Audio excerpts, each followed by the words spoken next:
बहुत समय हो गया है यहाँ रहते रहते,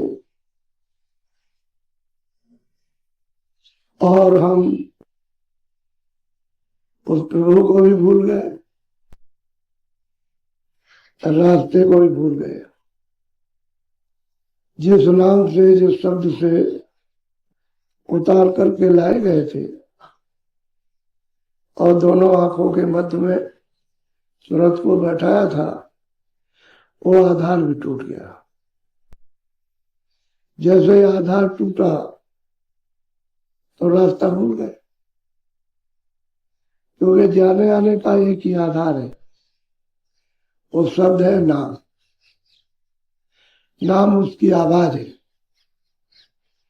जो उसमें से आ रही है।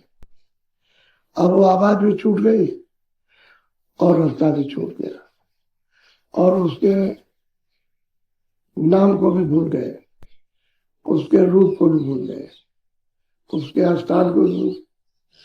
और युग के युग कितने बीत गए जो गिनती में नहीं आ सकते हैं।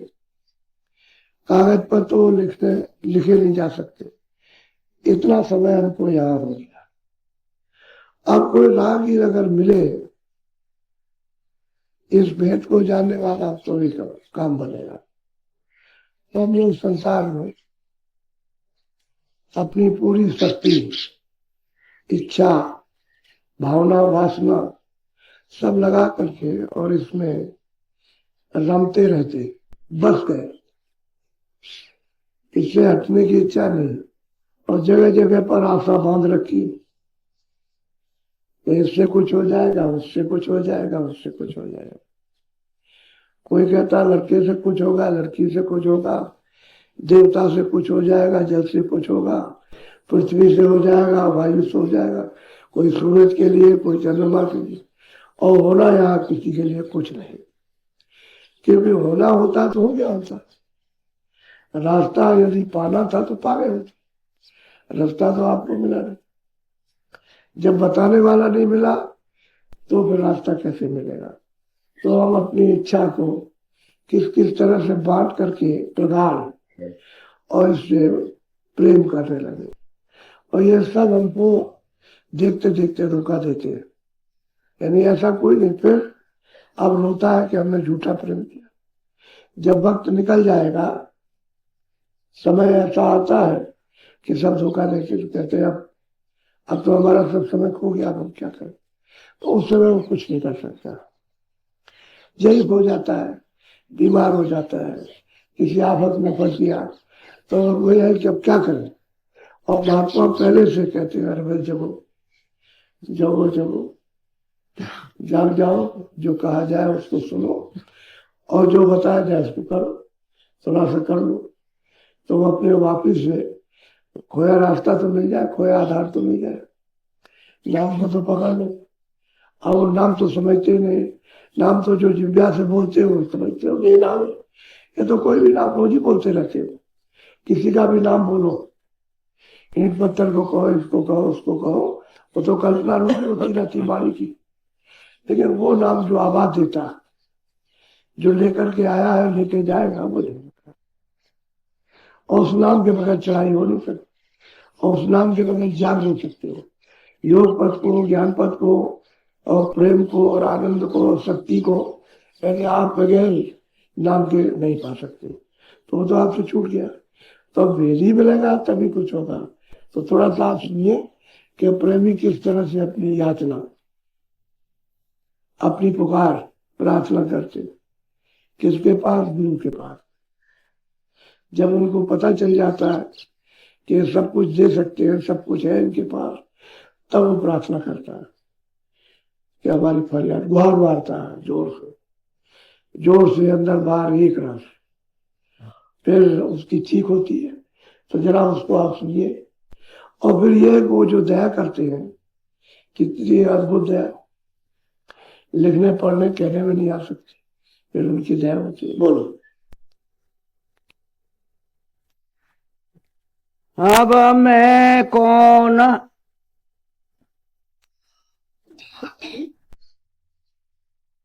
पिंजरी नायका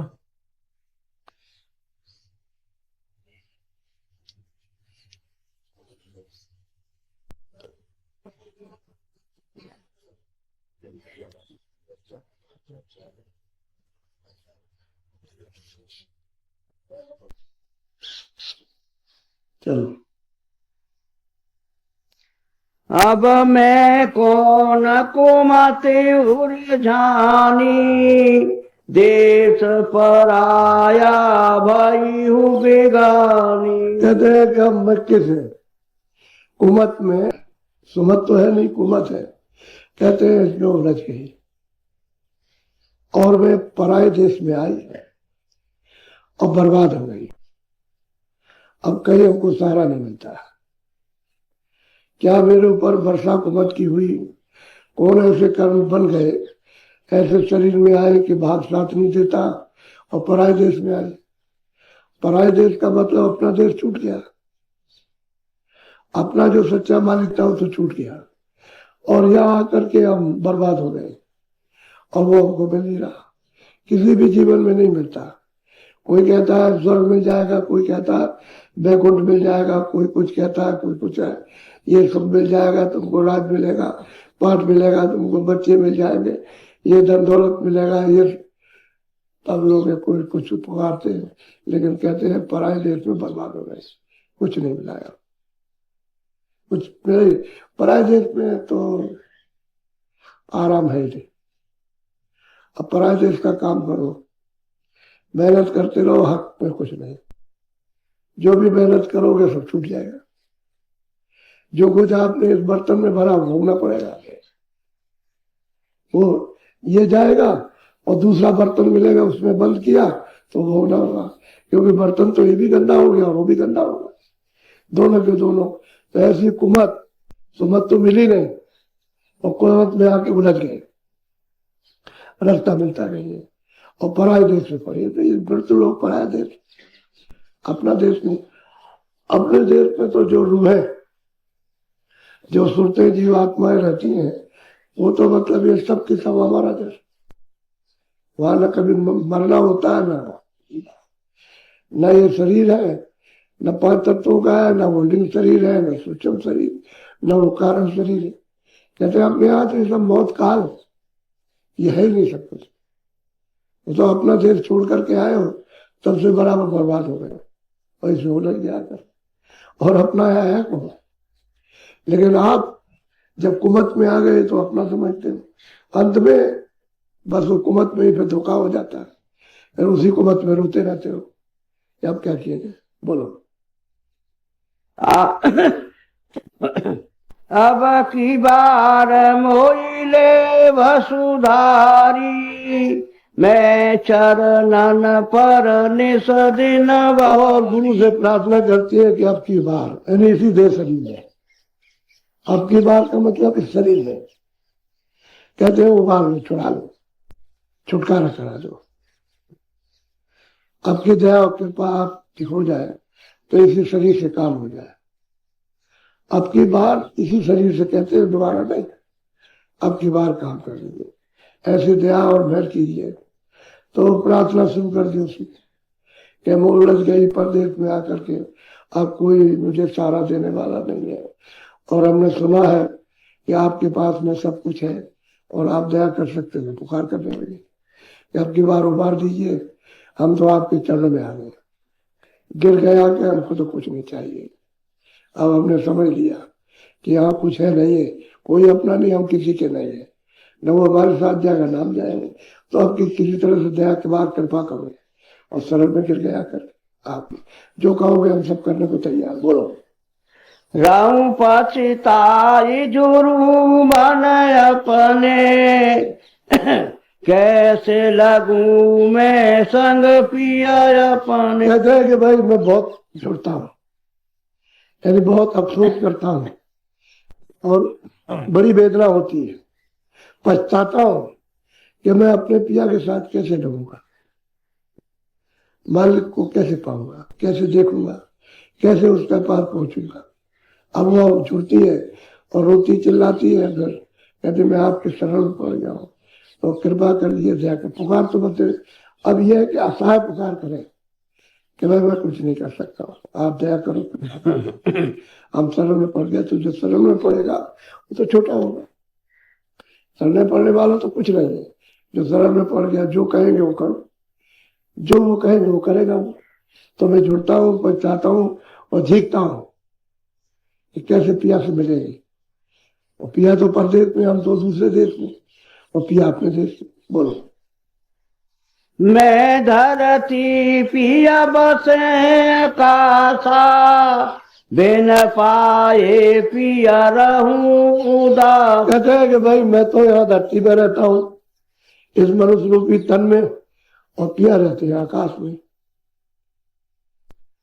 वो तो बड़ा अंतर हो गया, हम धरती पे रहते हैं, अब वो कैसे उनके पास जाएंगे, जाएंगे कैसे? तो वो जो मिले, जिनसे प्रार्थना कर रही, जिनकी शरणागति में हो गई, वो सब कुछ करेंगे। उसे मालूम हो गया कि इन्हीं से पुकार करेंगे तो ये सब सुन लेंगे, बगैर इनसे पुकार किए हुए कोई सुनने वाला नहीं है, तो किसी को पता ही नहीं। ये जो आए हुए हैं, ये पिया से ये नहीं मिले हुए, और ये पिया के रूप में जो हमको जगाने आए। लेकिन अब क्या करें, या तो मतलब ये है कि आकाश में, हम धरती पर रहते हैं, अब इन बंधनों में बंधे हुए, और वो आजाद है। तो कैसे हम जाएंगे? हम गंदे, वो साफ, हम मैले हुए। तो हताश होकर के एकदम से दिखती है। बोलो। हे सतगुरु मेरी सुनो पुक तेरा, काल कर्म अब मारो भे। कहते हैं सतगुरु, मेरी टेर है, आवाज है, टेर लगाते हैं, कोई पुकार रहा, किसी का नाम लेके पुकारता है, हे सतगुरु मैं पुकार रहा हूं, मेरी मतलब ये है कि आप वो ध्यान दीजिए। कैसे? मतलब मैं तो काल कर्म के देश में रहती हूँ, और मैंने बूझा अपने ऊपर लाद रखा, अनजान में। बूझे से न देव, इसको कौन उतारेगा?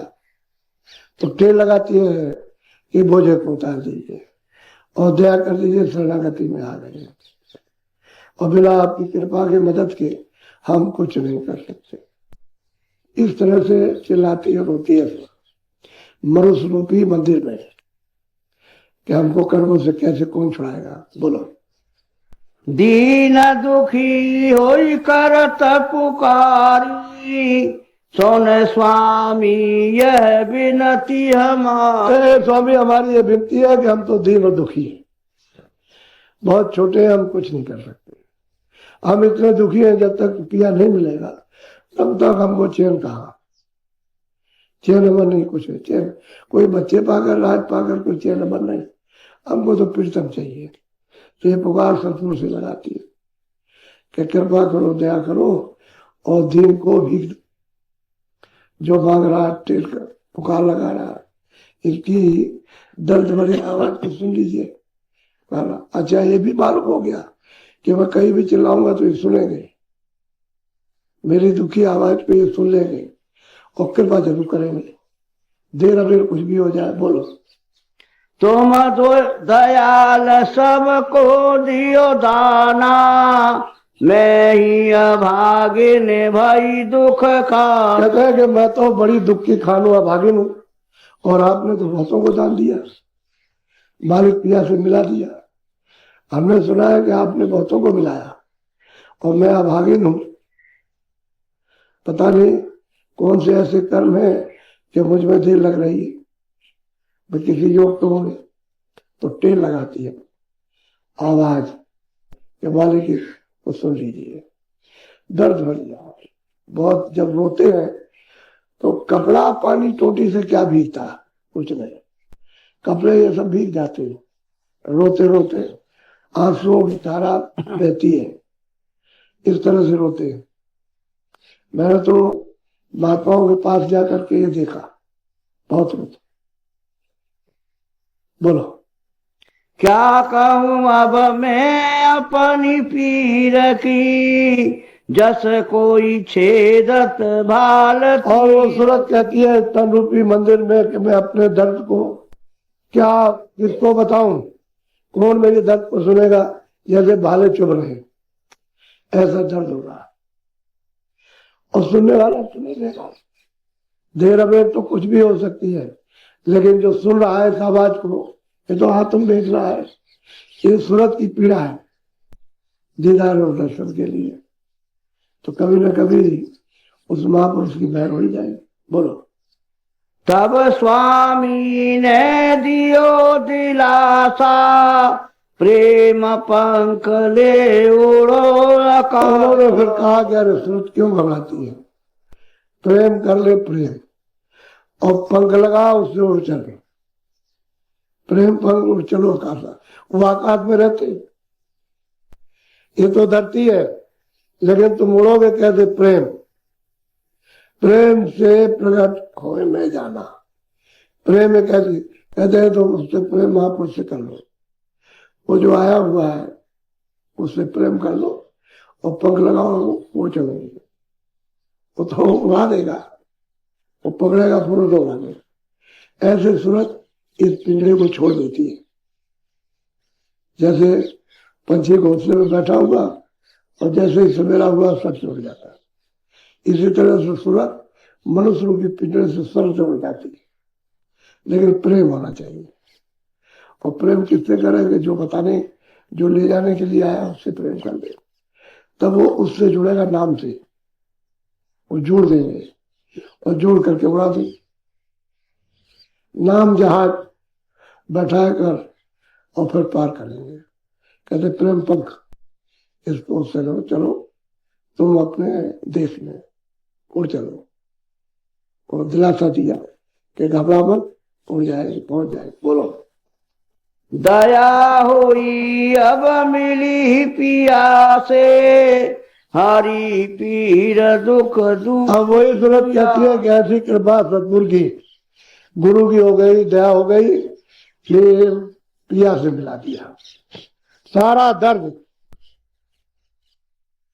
सब कुछ, जो कुमत थी पता नहीं कहाँ गई, मन बैरी था मालूम कहाँ चला गया। तो कृपा पुकार सच्ची होनी चाहिए। मालिक से मिलने की तो कहीं भी बैठा होगा, मालिक से मिलने की जब उनमें है तो आकर के मिल लेगा। जब उसके प्रति जब उठा है दर्द है तो वो मिलेगा, कहीं ना कहीं होगा, या मिलेगा, मनुष्य शरीर में आकर के मिलेगा। वो कहेगा घबराओ नहीं, तुमको हम रास्ता बताते, बस वो बताएगा रास्ता। तो दर्द होना चाहिए, नहीं तो दर्द हमको झूठी चीजों का, उसके रोते हैं, आंसू बहाते हैं, और बस बकरे में कुछ नहीं, तो किस काम का? अरे भाई पिया के मिलने के लिए, ये तो सब कुछ वहां मसाला है नहीं, कोई चीज नहीं है, किसी तरह का भी कोई मसाला नहीं है। ऐसा वो निर्मल पवित्र स्वच्छ है, वो सागर है, और सागरों का भी सागर, न उसको सागर कह सकते हैं, और अथाह और अकह उसके, ये सब जितने भी एक ब्रह्मांड बने हुए उसने बनाए, ये सब बूंद है, उसी की एक बूंद है, ये बूंद का सकते हैं। सागर तो वो, तो दर्द उठना चाहिए, और महापुरुष वहां से आते हैं, उस गगन को, उस आकाश को, उस देश को छोड़ करके जीवों को जगाने ले जाने के लिए आते हैं, और फिर उसके बाद उनको चिताते हैं। तब तो वो प्रेम करते हैं उनसे, और तब उनमें तड़प होती है। जब तड़प हो जाती है तो वो इतना रोते चिल्लाते हैं, और वो देखते रहते हैं। अरे माँ देखती है बच्चे को, बच्चा खेल रहा, और कुछ नहीं बोलेगी, अपना काम करती रहेगी, कुछ नहीं बोलेगी, काम करती रहेगी। और बस बच्चा जैसे चिल्लाया तैसे सब काम फेंक दिया, बच्चे को उठा लिया, उसको उठाया, उठा के ले आई और कुछ मिठाई उठाई दे दी, कुछ खीर बनाई थी उसको दे दिया तो खाने लगा। तो माँ के पीछे खड़ा होकर के कहता कि माँ तुमको मैं बहुत प्यारा लगता हूँ। कह रहे हाँ बेटा तुम प्यारे लगते हो। कह रहे तुम्हारी जो चीख है वो बर्दाश्त नहीं कर सकते। तो बस मतलब खेलता रहा। उसने एक दिन ये सोचा कि माँ ने तो उसने बहुत अच्छी अच्छी चीजें दी थी, खीर खिलाई थी, चलो खेल रहा था, फिर एकदम से रोया। तो वो अपना काम कर रही थी तो अपना करती है, वो रोता रहा, जमीन में गिरा, रोता रहा, कुछ नहीं, वो अपना काम नहीं छोड़ा उसने। तो धीरे धीरे धीरे धीरे उठ करके आया और माँ के पीछे आकर के उसने पीठ पकड़ ली और कहा माँ ये बता कि उस दिन तुमने मुझे, जैसे मैं रोया तो मुझे उठा लिया तुमने, और जल्दी से मुझे और अच्छी अच्छी चीजें दी। आज मैं इतनी देर तक रोता रहा तो तू जरा भी नहीं, तूने ध्यान दिया और जरा भी नहीं आई। कहने लगे अरे बेटा वो चीख नहीं थी, ये बनावटी थी, ये बनावटी चीख है, ये वो चीख नहीं है, ये बनावटी रो रहा है। अगर वो चीख होगी तो 1 मिनट नहीं बैठ सकते। इसी तरह से वो मालिक है, अगर आप उसके लिए रो 1 सेकंड नहीं बैठ सकता। आत्म दर्द है और वेदना छोटी चीज नहीं है, उस संसार सब सुना हो जाएगा। जैसे रात पार दर्द दौलत सब दूर हो जाता है जब उसका दर्द उठता है, उसके लिए जब चिल्लाता था और कोई चीज नजर नहीं आती, तब फिर वो दयाल दया करते, क्या नहीं कर सकते, सब कुछ करते। और फिर कहा कि मुझको मिला दिया, यह से मिला दिया, मेरा दर्द दर्द चला गया, सब कोई दर्द नहीं रह गया। इसलिए प्रेम करना चाहिए, प्रेमी से सब ये ताप टूट जाएंगे, सब कट जाएंगे बिल्कुल एकदम से। जितना ही प्रेम करते जाओ उतना ही, जितना ही सत्संग सुनते जाओ उतना ही कम होता जाए। धागे हैं, धागे बांध रखे तो ये सब करते चले जाएंगे, एक तरफा हो जाए। ऐसा मामूली शरीर की रक्षा के लिए काम करो, बाकी वो बात कुछ नहीं। और उससे कोई हर्ष शोक नहीं, ना उसके लिए कोई दुख है ना कोई खुशी है। क्योंकि संसार ये तो जब जकड़ जाओगे तो ये दुख और सुख, इसके मतलब ये इसमें पड़े रहोगे और जाने पर और आने पर कुछ नहीं। जब एक तरफा प्रेम होता है तो संसार सब अंधेरा सा है, कुछ नहीं। और नहीं तो हरा भरा समझते ये सब कुछ नहीं है। तो असली बात है, दर्द उठना चाहिए और महापुरुष से प्रेम करने से दर्द उठ जाएगा। तो उससे चिल्लाओगे आप, दया करो, कृपा करो, हमने बहुत हमसे गुनाह हो गए, पाप हो गए, हमने क्या कर्म किया है ये, और हमको मालूम नहीं है क्या क्या कर चुके और पिछले जीवन में क्या किया और पार हो गए क्या नहीं हो गए, अब दया कर दीजिए। तब फिर तोड़ता है और दिल हो जाए कि हम छोटे हो गए, तो वो तो समझ लेते हैं अंदर की धार है कि कौन दीन है। क्योंकि अगर खिंचाई करेंगे तो मालूम हो जाए, अगर वैसे खींच ले तो घबरा जाएगा, वो डर जाएगा, छोड़ देगा, फिर लगेगा नहीं। जब दीन हो जाएगा तो फिर नहीं डरता। जिसके लिए रो रहा उसे तो सामने आना चाहिए, वो चीज उसको मिलनी चाहिए, तो उसको सबको बर्दाश्त कर लेना। महापुरुषों की बड़ी कृपा होती है, लेकिन पहचान नहीं पाते, कोई पहचान पाते, सब नहीं। सब तो ऐसे ही समझते हैं जैसे हम थोड़ा सा ज्यादा कुछ समझ लेंगे, लेकिन असली चीज नहीं समझ में आती है। असली चीज तो जब समझ में आएगी, जब चढ़ाई होती है तब समझते जाते हैं। ये तो कुछ और है, हम कुछ और सोच रहे थे, समझ रहे थे। तो प्रेम बहुत जरूरी चीज है, और सत्संग खास, सत्संग से सब चीजें आ जाएगी, कुमत भी चली जाएगी, सुमत आ जाएगी, और मोह भी टूट जाएगा, और अहंकार भी चला जाएगा, और मन भागता वो भी नहीं भगेगा। काम क्रोध लोग जो तंग करते हैं वो भी शिथिल हो जाएंगे।